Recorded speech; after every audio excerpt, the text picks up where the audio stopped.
Heute gibt es nichts Geringeres als Ustipke. Ein perfektes Frühstück muss einfach mit Ustipze sein.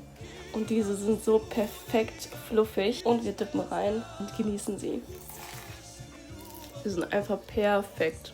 Zuallererst kommen hier 2 Eier rein, Salz und Sprudelwasser.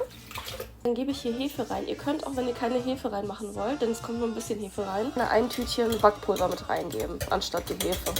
Und zu guter Letzt Mehl. Genauso muss der Teig sein. Und den Teig decken wir jetzt einmal für 15 Minuten ab und dann können wir schon weitermachen. Ja, das sizzelt. Nehmen wir uns so einen Löffel und schieben den dann so ins Öl. Den können wir, glaube ich, drehen, ja. Perfekt. So muss ein Ustipak aussehen. Genau so muss ein perfekter Ustipak aussehen. Goldbraun.